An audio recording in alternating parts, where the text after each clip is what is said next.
Meet the protagonist of this story, Ban Yuan. He's inside the goblin's den, and let me tell you, he's so overpowered that he's literally cutting down countless goblins without even moving from his spot. The other goblins in the area are starting to cower as they witness this guy brutally cutting down everything in sight without even caring who's in his way. One of the terrified goblins tries to hit him with a pesky little arrow, but it's quickly smashed by his club, which is literally moving on its own. Now, the goblins are even more afraid and recoiling in apprehension. But sadly for these poor critters, they're not getting away unscathed. Ban Yuan then transforms his club into a literal enchanted gun, ready to incinerate every goblin in sight. Okay, having all this power is cool and all, but let's take a moment to dive into Ban Yuan's origin story and see how he got to this point. Ever since he was 4 years old, practically a toddler, Ban Yuan was exceptional at recognizing languages. He was so good at it that his parents started freaking out over how he could understand so many different languages. His proud grandpa always boasted about his grandson, claiming that a child had been born who would fulfill their family's long-cherished wish by reclaiming the power of Babel for their family. Of course, Ban Yuan's parents never believed in such tall tales, which always made the old man furious.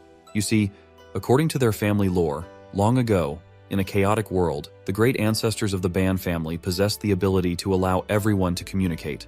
With that power, they united people of all species and built a tower that would never collapse. That tower was called the Tower of Babel. Ban Yuan's interest was piqued as soon as he heard about that tower. Not because he was fascinated by his ancestors' history, but because he was a greedy little brat who wanted to profit from it. So, he begged his grandpa to reveal where the tower was located. Sadly for him, his grandpa didn't know the exact location. However, the old man filled his little grandson with hope, saying that once they found that tower, their family would regain all their power and glory. At this point, Ban Yuan always hoped that his extraordinarily linguistic talent could help him regain his family's prestige, just as he'd heard in the stories. Surprisingly, his abilities far exceeded those expectations. As time passed, he grew into a young lad, and one day he was sitting anxiously, waiting to see if he had been accepted into the university. While he was refreshing the window screen for the results, a weird digital window popped up in front of him. What was even stranger about this window was that everything written in it was in some kind of foreign language. He tried to read it, and the system window revealed that it was a congratulatory note from the best academy in an alternate dimension for passing the document screening. Of course, Ban Yuan was completely boggled because he had no clue how he could read this, or what all this nonsense even meant. As he read further, the system revealed that he had been summoned to the practical evaluation venue, and if he passed, he would become a prospective student. The note stated he would be transported there in 10 seconds. The countdown began, and our clueless idiot had no idea what the hell was going on. Right at that moment, he also received the acceptance letter from the university, confirming that he had passed. Of course, he already knew he would succeed, but he still felt nervous about the countdown ticking down. Once it ended, a blue light enveloped him, and he vanished before his mother could see him. She was left wondering where he had gone. Suddenly, he found himself falling into a dark tunnel, and another system popped up, announcing that a special practical evaluation for candidates from lower dimensions had begun. Ban Yuan was utterly confused, wondering if he had entered some sort of game. Meanwhile, the system instructed him to defeat a blind goblin and destroy the dungeon core. All he could do was scream in frustration for getting dragged into a mess he never signed up for. He wanted to know what in the hell this practical evaluation and all this special exam nonsense even meant. Right at that moment, he hears the threatening sounds of footsteps, and Ban Yuan literally starts sweating bullets when he sees these disgusting, ugly creatures with clubs in hand. It seems these creatures can't actually see him, but they can hear him clearly. The two goblins are talking in their own language, but surprisingly, our boy can understand them perfectly. He's not thrilled to hear them referring to him as prey. He starts piecing things together about what the system notification said regarding the practical evaluation, blind goblins, and the dungeon core. He thinks to himself that he really has to defeat these creatures to get out of here because this whole setup feels like something straight out of a game or a novel. The goblins are trying to detect him, while Ban Yuan is literally crying over his rotten luck, wondering how he's supposed to defeat these creatures when he hasn't even killed a rat in his life, let alone something dangerous. One of the goblins finally swings its club, and it lands just a few centimeters away from his crotch, almost hitting him right between the legs. He's literally only a centimeter away from getting castrated. The goblin swings its club again, but this time Ban Yuan dodges out of the way, and he tries to remain calm to not draw their attention. However, it looks like his presence has already been exposed to these relentless goblins, and they attempt to smash him once more. Ban jumps away just in time, narrowly saving himself. The two goblins then converse about the exact location of the sound. This makes our boy realize that even though these creatures are blind, they are sensitive to sounds and movements as well. It seems they hunt by cornering their prey while talking to each other. He's sure that no matter how well he hides, he's eventually going to get caught. Ban Yuan finally comes up with a clever idea and throws a pebble in another direction. The monsters quickly charge toward the source of the sound without a shred of hesitation, but all they find are 2 pebbles. That's when Ban takes advantage of the distraction and hits one of the goblins down with a giant rock. Confused, the 2 goblins begin to attack each other, thinking they're fighting their enemy. They beat the living daylights out of one another, fighting until the very end, and eventually, they both go down for the count after smashing each other's heads. Ban nearly shits his pants at the sight of this brutal mess. As he huffs profusely, he notices the club the creatures were using lying nearby. He grabs the club, apologizes to the 2 green bastards for what he's about to do, and finally brings it down on their heads to make sure they're really out for the count. Just as the goblins lie dead, a bright light shimmers around them, and a system notification pops up, congratulating Ban on his first successful hunt in the dungeon. As a reward, he is granted the power of the higher dimensions. A strange enchantment begins to swirl around his hand, and his system shows that the power of the Babylonian code has been unlocked. The system reveals that this power will be displayed using ideograms, a language familiar to the holder. If you don't know about ideograms, these are characters that convey meaning through their form, representing concepts or things. The system notification tells him that Chinese characters have registered. Unlike phonetic characters that represent sounds, these characters convey meaning directly through their shapes. From the 2 goblins, the common concepts of demon and life were extracted from their flesh, along with other concepts too complex or insignificant for the holder's current level to absorb. This shocks Ban Yuan even more because, as far as he can understand, his ability is not just about language, he can literally extract concepts from things. The system then indicates that he is about to absorb 0.2 demons, and demons are inherently a concept that humans cannot possess. It is recommended to store or separate this in the Babylonian code and apply it to other objects. He then decides to try absorbing another concept, and grabs the hovering symbol from the air and places it on his chest. The system promptly reveals that he has absorbed 0.4 life, increasing his life to 10.4 and enhancing his abilities and potential. He then absorbs 0.2 flesh as well, which raises his fleshiness to 10.2 and makes his body healthier. He then twiddles his fingers and notices that not only is he feeling better overall, but his grip strength, leg strength, and everything else has significantly improved. Basically, he had absorbed these 2 goblins' abilities, and once their powers were transferred to him, their bodies disappeared. All that was left were 2 clubs. If applying concepts works on him, Ban Yuan figures it should work on objects too. So he grabs one of the concepts and applies it to one of the clubs. That's how all the blind goblins you see are dead.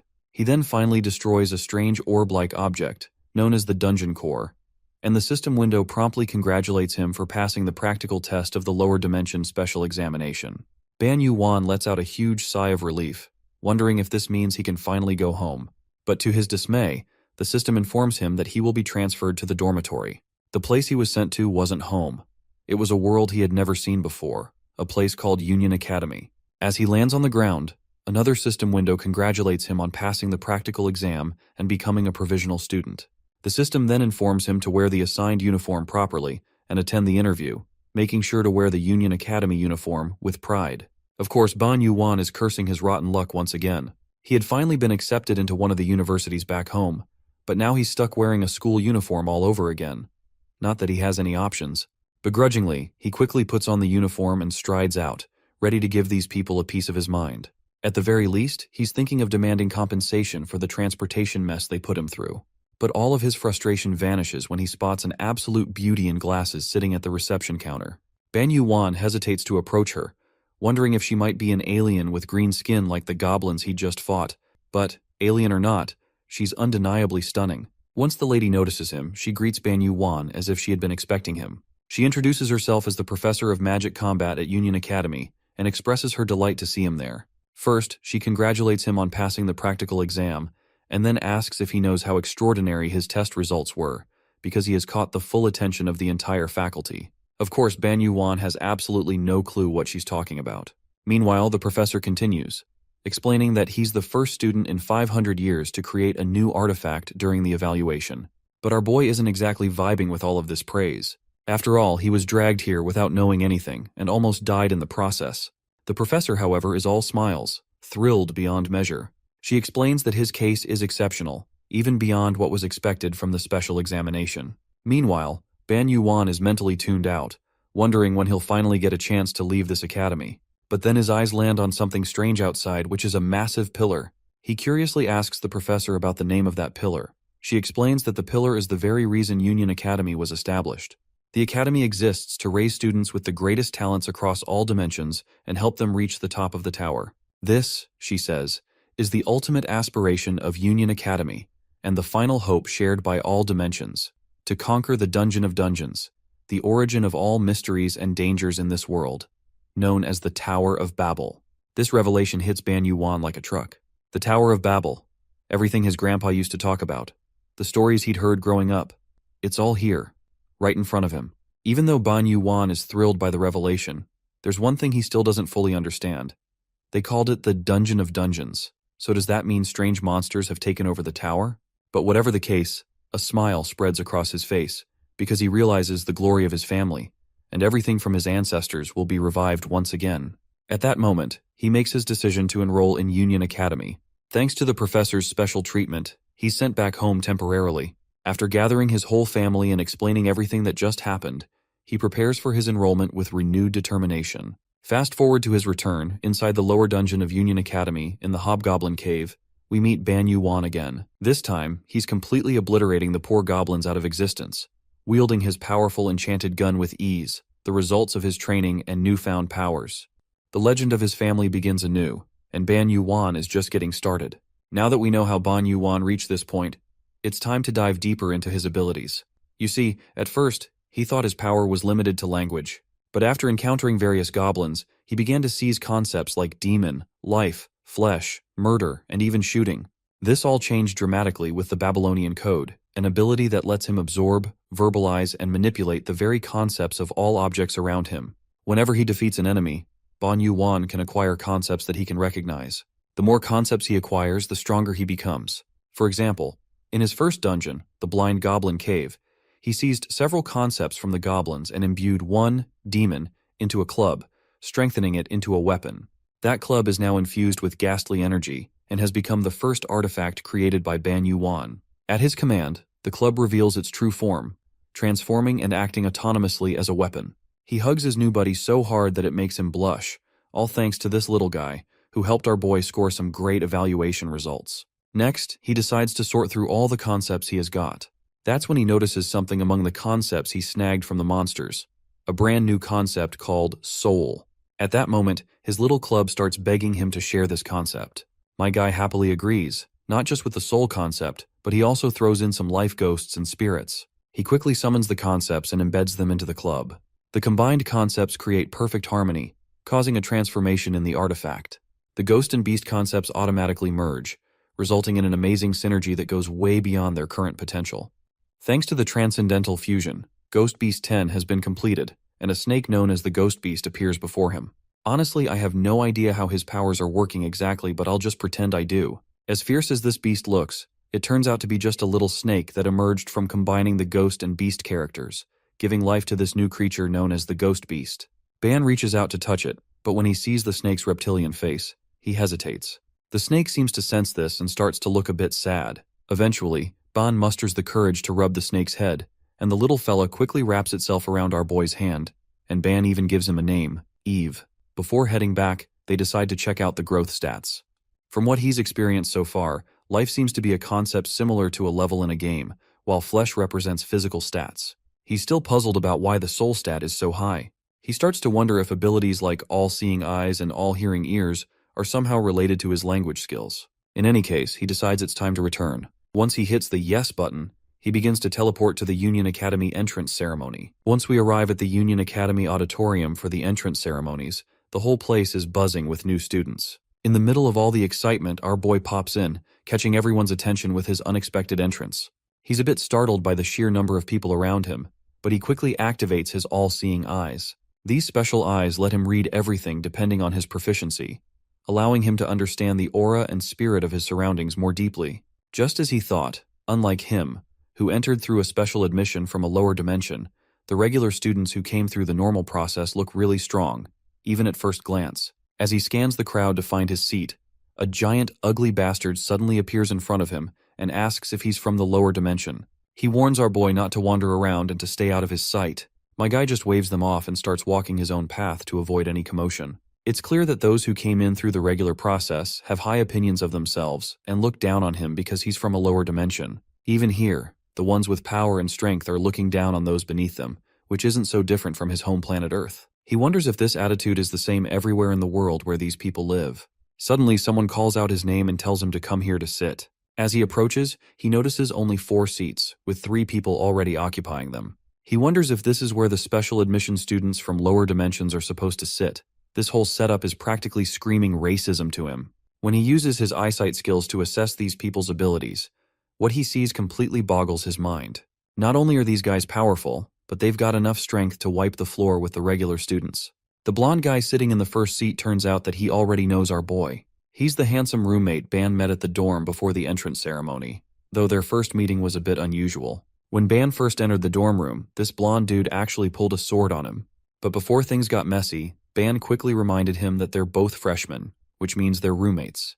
Blondie apologizes for his earlier behavior, admitting he'd just finished a practical evaluation, so his nerves were a bit on edge. He asks if Ban's okay, but judging by Ban's sweaty face, it's clear he's not feeling great at all. He is, however, more captivated by how this blonde dude literally looks like a prince from a fairy tale, though he's got quite the temper. Still, considering Blondie apologized first, maybe he's not such a bad guy after all.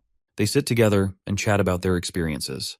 When Ban shares his story about fighting blind goblins, Blondie can't help but make fun of him, saying even a new recruit with basic training could take down a goblin easily.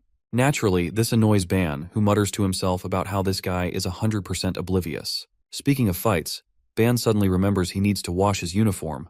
Without thinking much of it, he starts pulling off his shirt, and the moment his six-pack abs come into view, Blondie goes completely bonkers with embarrassment at the sight of such a chiseled, manly body.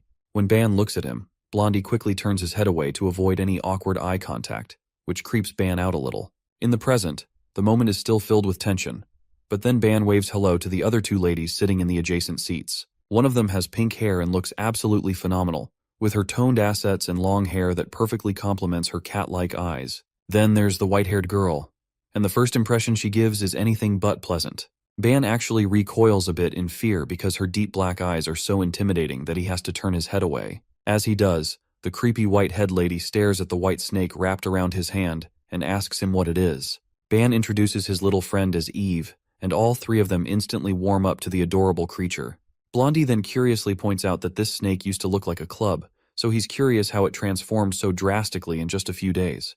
The white-haired girl, who seemed intimidating at first, actually turns out to be pretty chill. She introduces herself as Dak Goyun, the daughter of a martial artist. She then asks Ban for his name, and he promptly introduces himself, following up with a curious question about whether she can shoot energy blasts using her martial arts. Of course, the other 3 snicker at his ridiculous remark, but Dak Goyun notes that his understanding isn't entirely wrong, which gets Ban even more intrigued. The pink-haired lady introduces herself as Ruchel, and Blondie finally shares his name, Light. Suddenly, Ban spots Professor Yumina in the crowd. Light asks if Ban had also had a consultation with her. Right at that moment, a light starts to shimmer above their heads. When they look up, they realize the auditorium ceiling is opening. A booming voice fills the space, so loud that it feels like their heads are going to split apart. The intense pressure is overwhelming, making it hard for them to even raise their heads.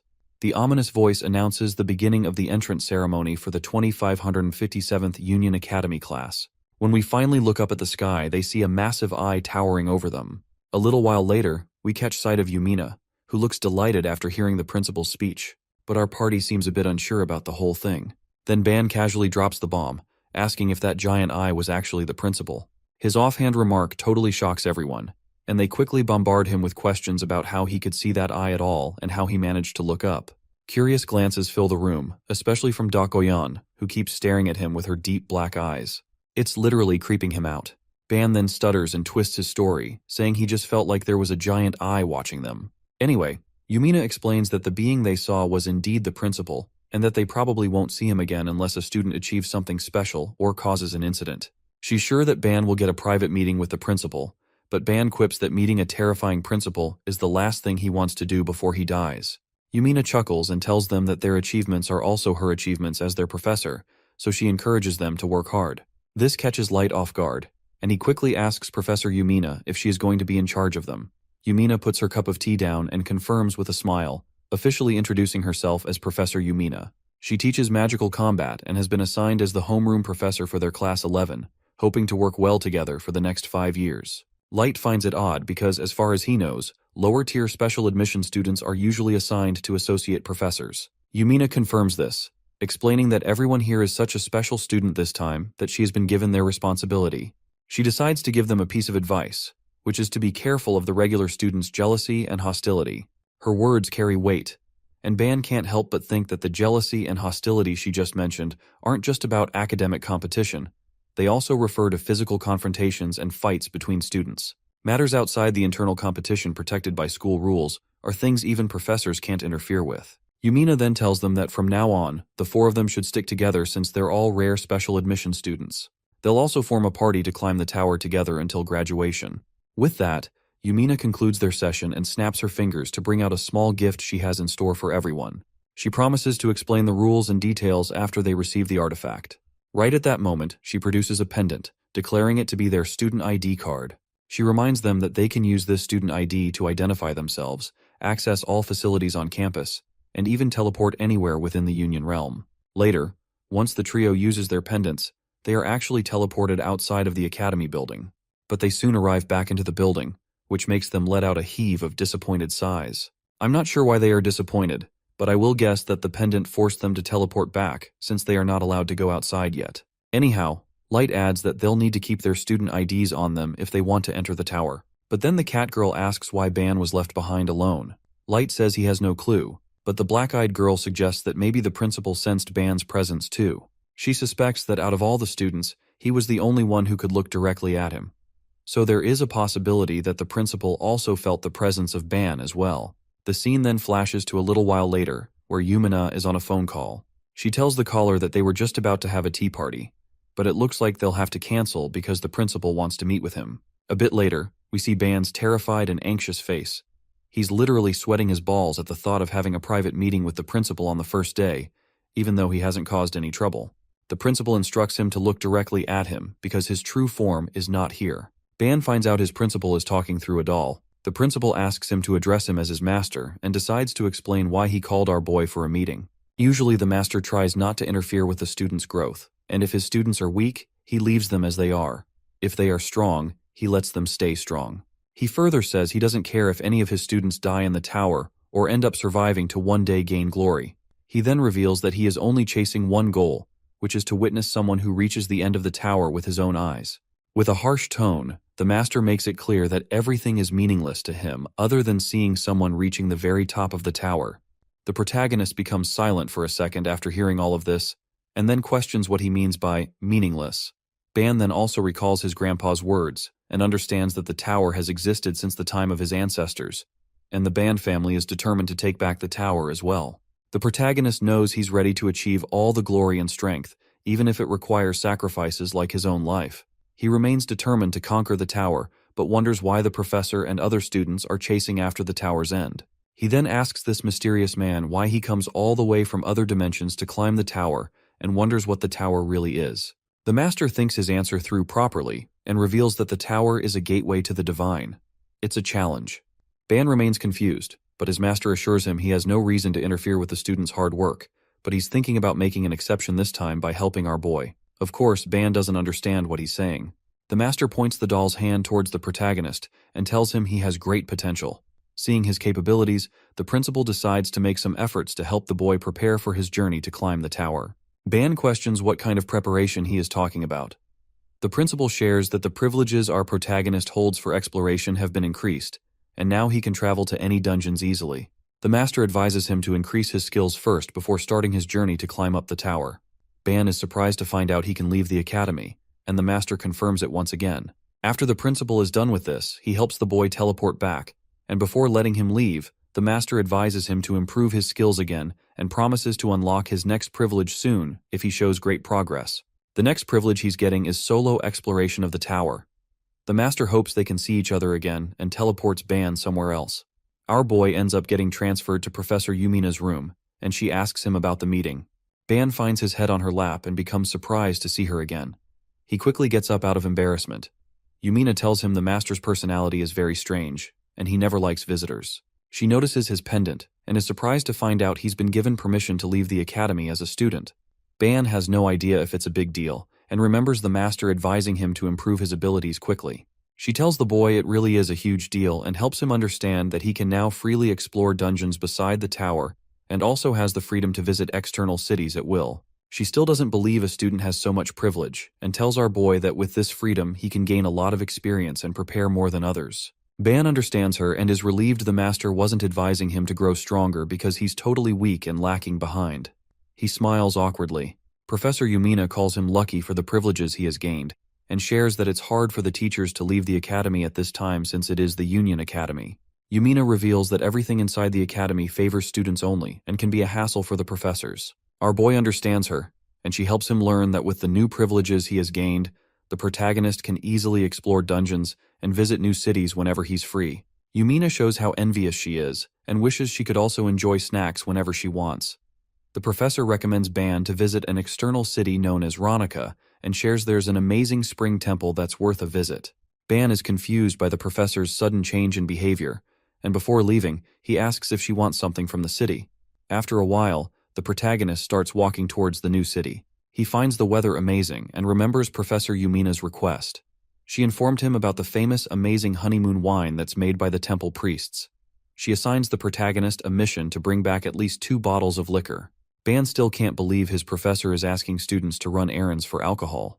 Our boy decides to forget about it and thinks he should be grateful he was able to receive an inventory before he left. Suddenly, he notices an item and remembers it's something he received from his grandpa when he was staying at home just before enrolling at the academy. It's a mysterious bag filled with unknown items. Before Ban was leaving his house, his grandpa asked our boy if he was ready to leave. Our boy assured him he's prepared and questioned if grandpa slept well. His granddad ignored the question and suddenly revealed a bag. Grandpa asked Ban to open it and take whatever he wants. Our boy was confused at first, and as he opened the mysterious bag, he found pure gold inside of it. Ban was unsure, but the grandpa confirmed it was okay for him to take as much as he wants. With a smile on his face, Ban's granddad told him all the treasure they have belongs to their ancestors, who spent their lives finding the Tower of Babel. He confirmed once more that Ban could keep all of them and advised the boy to use everything wisely. The protagonist was genuinely grateful to his grandpa and started tearing up out of appreciation. Ban was unsure about how he's supposed to carry so much stuff, annoying his granddad. That was the concern our boy had before. But since now he has authority over an inventory, the protagonist smiles and calls it super useful. He is able to fit all of his items inside the inventory without any hassle, and since he remembers his grandpa teaching him that gold is a valuable item everywhere in the world, our boy decides to take a few pieces of gold. After he is done with preparations, he finally reaches the city of Ronica and becomes excited to set his first foot into the new world. As he finally enters the huge city, our protagonist finds out that despite being in a completely different dimension, the cityscape looks very similar. He realizes his assumption was wrong as soon as he spots multiple flying vehicles everywhere. He questions how that works and suddenly gets called by someone from behind. A few guards approach him as they notice they've never seen him around the city before. As they get closer, the guards realize our boy is a part of Union Academy, which shocks them. They formally greet the protagonist and introduce themselves as the guards that are responsible for the western boundary of the Academy city. Ban introduces himself as well, and they ask how he was able to freely travel to Ronica. They assume our boy received some kind of permission from the Chancellor. He tells them they are correct, and says he has the permission to go exploring freely. The guards show their gratitude for the hard work the Chancellor of the Academy puts in for them to keep the city peaceful. Ban awkwardly laughs and learns his academy is very influential. Since he is a first-year student, the guards assume he doesn't know much about Ronica City and how everything works, so they offer to help him learn more. The guards tell him they will provide him all the guidance since it's a part of their job, and if he is unable to understand something, he is free to ask them. The protagonist decides to take their offer and points towards the hoverbike. Ban tells them he wishes to get one of these bikes and questions how much a hoverbike costs. With the help of the guards in Ronica City, Ban gets his hands on the hoverbike and starts riding it to make his way back toward the academy. The hoverbike makes our boy feel amazing. He soars through the sky and remembers asking the guards to help him buy one earlier. The city guards were a bit confused and informed Ban that even the normal model of a hoverbike costs around 250,000 ronya, which can be very expensive for a student like him. Ban is surprised to find out it's known as a hoverbike, and doesn't understand how the currency works in this new world. Our boy decides to exchange a gold bar for it instead, not knowing it's worth a lot. The guards end up getting surprised and question how the protagonist was able to get his hands on such a huge gold bar. Ban reveals his grandpa gave it to him, but they don't believe the gold bar is real. Ban learns that even a single gold bar is worth 7,500,000 ronya, and finds it fortunate that he received something so valuable from his grandpa. He thinks about thanking the old man, and as he makes his way back to the academy, our boy notices his pet snake, Eve. He asks about its opinion and shares that he infused the hoverbike with Yo and Gi attributes, turning it into a living artifact similar to Eve. The protagonist decides to name the hoverbike Lilith and hopes both his living artifacts get along with each other. Eve understands him, and while driving around the Babel Tower, our boy thinks his journey was worth it, as he was able to buy liquor for his professor Yumina and even found a sibling for his pet artifact, Eve. After finishing all his tasks, the protagonist smiles and decides to head back to the academy. After delivering the liquor to the professor, our boy finally joins his friends and starts feeling extremely sick. Acelight gives him a glass of water and expresses his disappointment in Ban. His friend is unable to believe the protagonist ended up coming back hungover after leaving his friends without a word for some random meeting. Ban apologizes and tries to defend himself. He tells them the professor didn't let him leave, and in the end, they both ended up drinking the liquor together. Dogko notices a flower badge on the protagonist's uniform and asks if it's a sign he's going to be representing their group in return for sharing drinks with Professor Yumina. Ban gets confused but thinks Dogko is right. While munching on his food, Aslight realizes they have no choice but to go with the decision since it's from Professor Yumina, who's in charge of them. Dogko shares her opinion and tells everyone she's the only one worthy of representing their group, which shocks both Aslight and Ban. She tells them it's because she's the strongest among all four of them. Dogko asks Ban about his opinion, but Aslight intervenes and makes it clear to her that all four of them are equals. He thinks she's putting it in a strange way and decides to clear her misunderstandings regarding what she just said. Aslight says her attitude and arrogance will be horrible for their future tower climbs and tells her he does not believe she is the strongest in the group. Dogko smiles as she finds it funny hearing equal comrades coming from someone who asked Professor Yumina if it's possible to climb the tower alone. She thinks there's no equality in that either. Acelight becomes embarrassed and tries to make excuses. Ban and Ruchel remember he really did ask such a question of the professor. Aslight awkwardly tells both of them he just asked it out of curiosity and assures them he wants to be in a party with all of them. Ban starts to feel hopeless and sees animosity building up before their morning class begins. He now understands that he should have planned everything out in advance. Ban knows their group is going to experience a tough start. Despite having no particular reason to lead his group and become the president, our boy now understands the reason why his professor chose him out of everyone. It's because Aslight is oblivious most of the time, but has a strong sense of pride. Dogko, despite being incredibly strong, is bound to make a lot of enemies because of her self-centered attitude. Ruchel has a passive attitude, but she lacks the personality to lead the group. Ban sighs as he finds out the real personality of special admission students. Our boy tells the whole group to calm down and hear him out first. Ban thinks that, in his opinion, the leader doesn't need to be the strongest among the four of them and says it's better if they are weaker. Dogko doesn't understand what he's trying to say. Ban helps her understand that if the class president is the strongest person, they are surely going to make decisions on their own, and someone who has the responsibility to unite the class shouldn't do that. His party members hear him out, and the protagonist tells them the leader of their group needs to be someone who is able to offer good solutions for everyone, and it's also important for him to be in the middle of the group. Ban says he has the most easygoing personality, so in his opinion, he is the only one worthy of becoming the class president. Dogko doesn't agree with him, but since Ban has already been chosen by the professor to be the class president, she decides to go along with his reasoning for the time being and lets him off the hook. Our boy thanks her for understanding and feels relieved. Dogko tries to be honest, and with a cold expression, she tells everyone she only wishes to lead the protagonist. Our boy doesn't understand what she's trying to say. Dogko tells them there are a few things she doesn't agree with, but since she wants to get what she desires, she is willing to accept someone as unnecessary as her classmates as well. Acelight and Ruchel are a bit shocked to hear this. Dogko hopes they can see each other again and leaves. Our boy tries to anxiously calm down his roommate and becomes a bit disappointed after experiencing such a morning on his first day of school. Ban becomes tired and questions why a simple school morning feels like he's on a battlefield.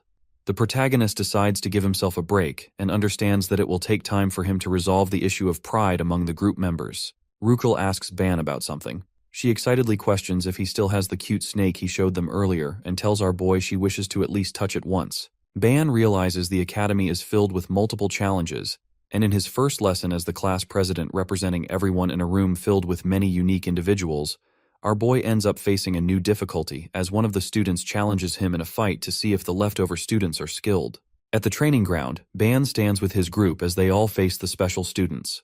The professor decides to start the first lesson with some light sparring and asks the students about their opinions. Class 11's special students start acting insane and demand a sparring session against the leftover students, which include the protagonist. They're all mad and don't believe the professor chose our boy as the class representative. The special students try to challenge Ban. Seeing them riled up, our boy feels awkward. Acelight learns that the Union Academy assigns students to different classes based on their skills and abilities. He realizes the students of the special class already seem to hate Class 11 for some reason. Ban anxiously shares that it's most probably because he's wearing the flower badge that's provoking all of them. Erecto, a muscle-headed student, notices the flower badge our boy received from Professor Yumina and feels mocked by the protagonist. The musclehead grits his teeth in anger seeing Ban wearing it in front of him and chooses to never acknowledge the protagonist. Erecto starts screaming and demands a sparring match against Ban. He asks the professor and ends up getting permission easily. The professor asks our boy to come forward as he is going to face Erecto in a sparring match. Professor Yumina checked on her students from her office and was surprised to see what was happening. She found it ridiculous that her pupils were having a joint session with the Academy's special class on the very first day. To make matters worse, the first period happened to be the brutal, comprehensive, practical combat subject. Special admission students from lower dimensions can't possibly spar against an upper dimension being. Someone higher up must have scheduled the curriculum with this twisted prank in mind. Professor Yumina could sense malice in this setup. The associate professor in charge of the lecture seemed a little too forceful when he called Ban Wuyan's name up to the arena to spar with Erecto. The young man must have felt something fishy with the whole thing too. So, he raised his hand, concerned for his well-being as his combat skills were still lacking. He won't really gain anything from the match other than injuries. In response, the associate professor deducted 3 points from his point total. The bald bastard did not accept his concern as a valid excuse to not spar. Ban got the vibe that the instructor was just trying to drag him out to be humiliated in front of everyone. He continued to argue for his right to withdraw, citing that he was accepted as a special admission student because of his unique ability and not his combat skills. Ban asserted that it would make more sense to assess his capabilities through another method instead of forcing him to fight. The bald freak could not hold it anymore. A mere student was schooling him verbally, and Ban is not the type to back down when he's in the right. Angry and frustrated, the bald freak deducted another 5 points from his total. Left with no other choice, Ban surprisingly proposed a counteroffer. He accepted the sparring match but insisted that they use the rest of the week as preparation for the proper fight 7 days from now. Ban firmly believes that if he can just get a week's worth of prep time to get into top shape, he can wipe the floor with whoever the higher dimension students bring out. His bold proclamation cast an eerie silence all over the area. At first, the Class 1 students refused to believe the shameless proposal they just heard. The audacity of a lower dimension creature to talk big when it's obvious that his ability is at rock bottom was ridiculous. There was a single student who seemed particularly interested in Ban's daring proclamation. The kid was practically making an enemy out of the entire special class by himself. Baldy shook in frustration as the lower student kept ignoring his orders, even setting the schedule as he pleased. Ban did not respect the belligerent alien at all. That guy's not even a full professor. Ultimately, his gambit succeeded, and he managed to buy himself a week's worth of prep time for a spar with Erecto. News about the official sparring match between students from the special class and Class 11 next Tuesday quickly spread like wildfire. The whole academy will be able to watch it broadcast live. Baldy was practically saying that he doesn't want normal humiliation. He wants to make Ban's demise a big spectacle. Associate Bald Freak ominously warned Ban to give it his all and show his abilities, or else Ban could not be bothered to give a fuck.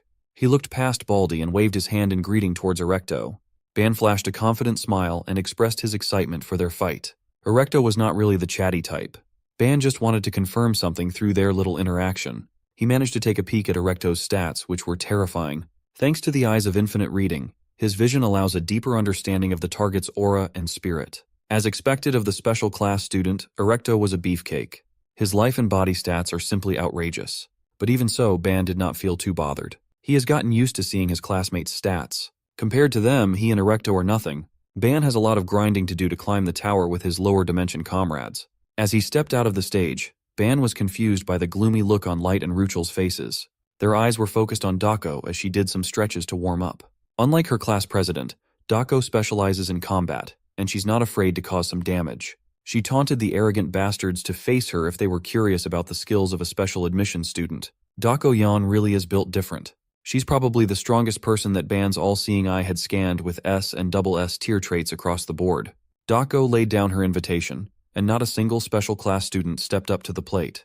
They just stood around in silence, obviously scared to go against someone who seemed strong. Even the associate professor felt the weight of her challenge. Everything was pretty much going according to what Ban thought would happen. His eyes of infinite reading can't fully grasp the extent of Dako's power. There's no way that the students of Class 1 would miss her suffocating aura.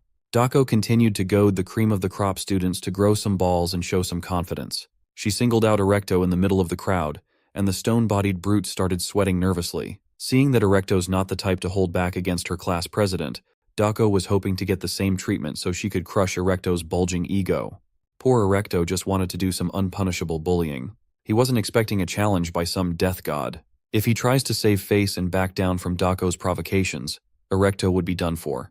He will lose his girth, beaten and injured by his own people, unable to recover in just a week.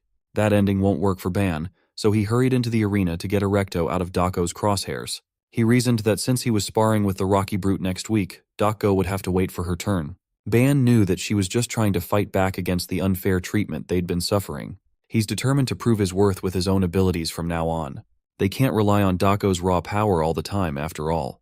The mysterious Dako chuckled. She thought Ban was just a guy reliant on tricks, but he might have a bit of manliness in him. So, instead of Erecto, Dako wanted another challenger to face her in the square. She kept on asking the silent crowd for anyone who would like to step up, receiving no response. Seeing as she won't get a decent sparring partner was troublesome, Dako sighed in defeat and turned around. She called the special class all bark and no bite bitches. Now that a real threat had presented itself, all they could do was grovel on the ground. Her comrades awkwardly smiled at her wild provocations. The special class scumbags gritted their teeth and trembled in frustration at their incompetence. That was until a special student who hated being called a dog chimed in. A man with broad shoulders, blonde hair, upward horns, and a golden aura stood out from the crowd. He argued that the weak and foolish are the dogs who band together in packs. They growl and pretend to protect their little groups. He thinks it's amusing. Both Dako and Ban could sense that Blondie was no joke. If you look closer, you will see that even among the stacked special class, he seems to be on another level. Light recognized the guy as Ortima, the ruler of the Kedius dimension. Ban had no idea what any of those words meant. Thankfully, Light explained that excluding the Union, there are 10 dimensions with the highest hierarchies. Ortima, right here, hailed from a family that rules over one of the higher dimensions, Kedius. He's practically a representative of how strong the new generation of the top 10 families is. Silence filled the arena once more. This time, everyone can't take their eyes off the matchup. Ortima asked the professor to bring something out, and the spineless bald bastard nervously stumbled around. He eventually managed to take out a recording device to film the fight. In this world, everything is shared on the intranet. Seeing as the intranet is basically the internet from Ban's previous world, he excitedly opened his smartphone. Simply put, companies and educational institutions have set up a network for information exchange. As someone who came from a lower dimension, he couldn't believe that higher beings were actually using something akin to the internet. It did not take Ban long to find the live channel streaming the looming fight. The live stream had a crisp and smooth quality from the angle above. It was plain to see that the associate professor was hell-bent on embarrassing the special admission students in front of as many people as possible. With Dako on the floor, it's unlikely that Baldy gets what he wants. Standing in front of one another, two supremely talented students gauged each other's auras. Ortima was supremely confident in his skills, and Dako saw her opponent as a complete noob. She took to her stance and conceded the first move for free as a handicap. The prideful heir to the dimensional empire did not like that one bit. He loathed being called a noob, and he wanted to wipe Dako's arrogance away. For his first attack, Ortima manipulated his magic power with precision and commanded his enemies to kneel. The spell danced around the air while Dako maintained her stalwart form.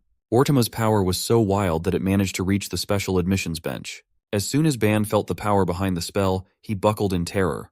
Whatever Ortima was wielding was an entirely different power than what Ban was used to. To visualize, it was like water flowing from high to low. It is suffocating. It takes the air out of your lungs. Everything around Ortima's space felt the condensed form of the law of nature. They were being forced to kneel before a stronger creature as if it were the most natural thing in the world. The most appropriate explanation for Ortima's power is the ability to distort natural law. Light was surprised to hear Ban figure out the principle behind such a complex ability in one glance. As for Rachel, she wasn't faring well. The young lady hid behind Ban while clinging to his arms. Her eyes were transfixed on the other fighter in the arena, Dako Yeon. As a response to Ortima's nature-distorting power, Dako unleashed her energy, forming a dancing array of pure darkness. With one smooth and decisive wave of a hand, her power tore through Ortima's spells, shattering its effects in one fell swoop. Freed from the suffocating effect of Ortima's orders, the crowd went crazy. Even Ban could not fathom just how powerful Dako really is. She merely raised her energy, and that was enough for her to turn the tables. Ortima laughed, pleased to see that his opponent had some skills to give him trouble. Meanwhile, Dako was disappointed at how easy it was to neutralize Ortima's power and his ridiculous horns. Blondie raised his hand, confidently starting off the second round with a different offensive plan. Dako quickly caught wind of the movement and responded by rapidly charging in, pushing her speed to the limits. All that momentum was accumulated and channeled through a kick to the stomach. Ortima foolishly thought that the enemy would let him get 2 full spells out without interruption. Unfortunately for him, Dako is a veteran fighter. She knows her stuff. Against her attacks that increased in damage the closer they hit, Ortima had to use both hands for defense just to minimize the pain. While he was still reeling, Dako seemingly teleported behind and continued with her playful taunts. Slowly losing his head, Ortima swung behind him only to hit nothing but air. Everything had been going according to Dako's game plan. As expected, the movements of the special class's best bet were laughably stiff and clumsy. Dako reckoned that someone must have spoon-fed Ortima everything he had, resulting in a sloppy fighter. At this point, the young master was just seeing red out of anger. He attacked like a wild animal, scratching and clawing away without making contact. Light could not believe his eyes. One of their classmates was actually overwhelming Ortima, the ruler of Ketius. That must mean Dako Yan is an entirely different beast. Ban noticed that Ortima must have been used to suppressing his opponent's movements. From that point, he can probably defeat anyone with his ability to distort natural law. But against a real seasoned fighter, all his cards were useless. At this point, the ruler of Ketius looked a lot more like a training dummy being thrown around so freely. Against someone impossible to dominate and suppress, Ortima is like a helpless child. Ban watched the fight with his eyes of infinite reading activated, and found that Ortima had monstrous powers and physical abilities, but had never trained his body. Dako is dominating a dimensional ruler, and Ban is grasping every principle of the battle in real time. Light was starting to realize that his comrades were both monsters in their own right. The sparring session had long since turned into an endless brawl, with Ortima being forced to defend at all times. To someone like him, being forced into this position was more insulting than just being defeated in one shot. His little lapse of focus to cater to his pride left a hole wide open for Dako to exploit. She was starting to grow tired of Ortima's delusional words. Maybe if she cut it off, they could just fight in peace. Much to her surprise, Blondie called upon the power of thunder. Dako quickly reacted upon sensing danger, dodging to the side. Ortima started throwing an uncontrolled temper tantrum. Forget about the sparring session. He wanted to freaking kill Dako right then and there. School rules be damned. She could feel that he meant it too. The bastard was just that crazy and butthurt. Hearing a spoiled young master talk about death and killing did not sit right with Dako. Those are not concepts that a kid like Ortima should speak about so lightly. To demonstrate her disapproval, she made the dark energy looming around her body dance. They twisted and turned as they coalesced between her hands. Ortima and Dako went all in as they clashed with both of their most destructive weapons in hand. Before the devastating explosion of raw power unfolded, Professor Yumina finally arrived to clean up the mess with a clap of a hand. As soon as her hands touched each other, the arena was filled with illusory flowers from every angle. The flowers killed off the destructive energy of both combatants. The white tiles they were standing on had turned into a prairie of pink and white blossoms. Both Dako and Ortima were confused as to what was happening. Professor Yumina asserted that the academy doesn't encourage students to fight for their lives. She would prefer to see them go all out and use all that aggression against the monsters in the tower instead.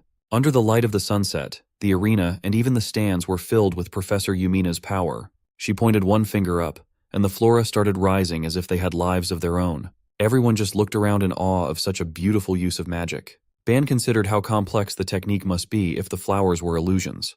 They looked like real flowers, and they had a strong and fragrant scent too. Ortima clicked his tongue before turning around and walking away. He might be a special student, but that doesn't give him the pass to disobey a respected professor. Dako, on the other hand, praised her class advisor for being strong. Professor Yumina smiled back, and she hurriedly looked away. As soon as she got back to the special admission bench, Ban asked how it felt to be up there. He also thanked her for showing him such an insightful fight. Ruchel had finally reached her limit and fell against Ban's back. Seeing how wildly she was trembling out of fear, Ban asked if Ruchel was still afraid of Dako. He actually found her behavior quite cute. From a distance, Professor Yumina can be heard and seen admonishing Associate Professor Farrell for today's disastrous first lecture. She did not approve of any sparring sessions of some kind. Not only was it allowed, but it was also left to escalate without limits while the supposed instructor watched on the sidelines. The bald bastard had lost all his arrogance in front of a real professor calling him out so openly. Professor Yumina will not settle with just an apology. She wants justice for her students. She also noticed something out of whack earlier. So Professor Yumina walked towards Ban. She used her finger to fix the flowery brooch on her student's chest. As the class president, she reminded Ban that dignity is everything. Part of that is never wearing the badge of honor upside down. The dumbasses of the special class saw this, and all of them nearly had a heart attack out of envy. With that, Professor Yumina made her exit to take care of other faculty business. Sure, the kind professor came to stop the fight from getting too wild. But with her last act, she managed to stir up more trouble for Ban. Most of the boys see him as a fly trying to get close to the goddess of flowers. Today's events quickly made their way to the intranet through forum posts. News about Dako Yeon, a special admission student capable of dominating Orduma in a spar, was a hot topic. Given that Orduma's projected to be the top student of the year, there's a lot of buzz around his actions. The recording of the fight itself was posted by Associate Professor Farrell. In a span of a day, most people have seen how pathetic Orduma looked as he was forced to act like a turtle to weather Dako's attacks. The intranet loved Dako. They loved her look and strength even though she was only a freshman. There was also a clip of Ban bargaining for some prep time and succeeding. They dubbed him the bargaining master. Fast forward to the end of the recording. Everyone's goddess, Professor Yumina, de-escalated the conflict and fixed Ban's badge. The intranet mob saw how she interacted with Ban Wuyan, and every type of hate comment was uttered in multiple posts and comments. The special admission comrades just became aware that the whole world was talking about them at this point. Dako found all the internet slang strange while Light was literally dying. Dako also found it odd that people keep talking about Orduma like he's the top prospect of the year.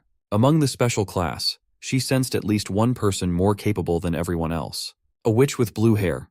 Dako was expecting Ban to notice that student, but he was too focused on the fight. Incels also managed to find Ban's name, and they've been spreading it all over the school's community page. Noobs doesn't have the balls to challenge Dako, so they are focusing their frustrations on him instead. Light interrupted the chatter to ask why Ruchel was sitting so far away from the rest of them. After the sparring class, Ruchel seemed to have grown even more distant from the group. She can't speak her mind, and she can't say what's wrong. As far as Ban knows, Ruchel was just terrified of Dako. It's hard to imagine how they managed to share the same room. Ban reckoned that the young lady was just having a hard time socializing. So, he pulled something out of his inventory that could possibly cheer everyone up. It was a special elixir jam enriched with Ban's abilities.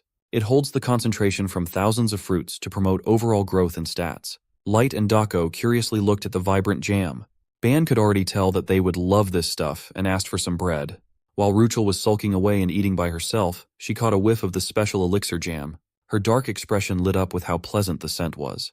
In Ban's hands were plates of jam-covered bread glistening perfectly. Light and Dako gave it a taste test, and it almost turned into a Food Wars scene. If you know, you know. Inside their mouths, the flavor of 1,000 fruit extracts mingled harmoniously. They've never had something so good before. It was not just good, it was otherworldly. Dako is a fan of sweets from the Central Plains, but this jam and bread combo is in a different league. Ban then called Ruchel to join their table so she could try the jam too. The hunger and curiosity in her mind were stronger than the fear she felt for Dako. Finally, the young lady pulled her chair close to Ban and politely asked for a jam sandwich too. As soon as she bit into the perfect dessert, Ruchel's worries melted away in bliss. She called it the essence of the fruit itself, the fruitiest fruit ever. Light was curious about how Ban made something so delicious with his ability, and Dako desperately wanted more. After a few more rounds of unlimited jam sandwiches, Dako felt as though she was eating something way too precious for free. Ban asserted that making the jam wasn't that expensive. He was just glad to share good things with his team. They can just consider this a return favor for the kindness they've shown him. But Dako is an oddball. She stood up, yelling that she had finally made up her mind. In return for the jam sandwiches, she vowed to personally teach Ban martial arts. In the middle of an old-school training room, a teleportation gate opened. Ban and Dako stepped out of the light. Being new to all forms of dimensional travel, Ban struggled quite a bit. At least they found a space big enough to train properly inside the academy. The room must be a reflection of the user's preferred environment. Ban was dragged out of his lunchtime to come here, so he was eager to see what Dako had in store for him. She responded by picking up a wooden sword and swinging it around at frightening speeds while warning him not to move carelessly.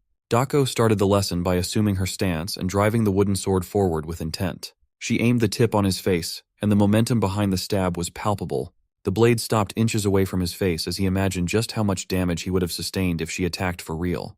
Thankfully, this was just her demonstration of the concept of thrust. It is a move without a shred of hesitation and doubt. It's hard to believe that a human can perform such a terrifying, piercing strike. However, for a brief instance, Ban discovered something in Dako's attack. His eyes of infinite reading desperately focused up, eager to see through what made the attack so powerful. Just like he thought, hiding in her movements was a new concept. It was the concept of penetration. He was supposed to learn swordsmanship, but all he could focus on was the concept of penetration. Dako resumed her crash course lesson, forcing him to focus and pay attention. Apparently, thrust doesn't exist in just one form. At higher levels of comprehension, a thrust can be done with anything. For now, they'll be focusing on the most basic and fundamental meaning of a thrust. Once more, she showed a simple and quick attack while keeping her soul student engaged. She urged Ban to focus on how many times he thrust, his angle of attack, what he mimics in his head while performing the thrust, and ultimately, with what force or aura he should thrust. There are basically countless variations, but the ultimate basics are pretty much the same. At the end of the day, it's just a thrust. Ban should be able to learn it, right? Sure, Dako might say that what she demonstrated are the fundamental basics, but her actions showed the level of a master who refined a single concept to its utmost. What she showed was far more profound than just mixing several concepts together. Done with her demonstration, Dako handed the wooden sword to Ban. It's his turn now. He awkwardly prepared and excused his clumsy imitation in advance. Dako was certain that no one could perfectly copy her form from the start. If that's the case, then the years she spent mastering the blade would be meaningless. Before she could finish her thought, an oppressive feeling of the air being pushed away by Ban's thrust stunned her to silence. Seeing the young man grasp the concept of her blade after seeing it just once felt like a sick joke. Ban wasn't satisfied with his first try. He focused up and tried to replicate Dako's form as much as he could. Until now, he's been too focused on just mixing concepts together. He used to think that combining random concepts would be his ultimate path to success, but not anymore. He's starting to realize that he can become so much more powerful by refining what he already has. Thinking deeper, he wondered why he caught the concept of penetration when there were so many other characters for thrusting. It must have something to do with Doko herself. To her, a thrust is an attack that must pierce its target without fail. It's a deadly move meant to snuff life out of your enemies. By his next few tries, Dako had stopped talking altogether. She only spoke up to tell him to stop in the meantime, as there was no need to push his body too hard right from the get-go. As an assignment, Ban was tasked to try and refine what he just learned in a larger space and against an opponent that he could kill. With the training session finished, Ban was assaulted by multiple system prompts. They were notifications regarding his comprehension of concepts like penetration, martial arts, and swordsmanship. He basically raised his stats by swinging a sword a few times. It wasn't some trivial increase, too. His stats actually skyrocketed. With his improved grasp on the concept of movement, his eyes of infinite reading gained some massive points. The concept of penetration was a new addition, and it has already reached 16 points. His swordsmanship progress never rose, no matter how many goblins he killed back in the trial. Yet here it is, shooting up to 20 all at once. Ban's combat abilities have practically doubled overall. Dako is the type of person who can accept her defeat even if it comes unexpectedly. She never would have thought that he would be able to display the essence of the technique, free from the form of a weapon, in just a few minutes. If just showing the tech made it easy to understand and imitate, no one would ever struggle to train for years to master it. Ban's just an anomaly among anomalies. He unexpectedly turned the tables on Dako. He returned the compliment, praising Dako for being such a good teacher that he was able to grasp the concept immediately. Ban wasn't lying either. He really paid attention to her every movement and sensed the profoundness behind each action. It made him wonder if a person could really reach Dako's level. He got so absorbed in the depth of it all that he lost track of time. Dako's maiden heart was starting to get swayed by his thoughtful words.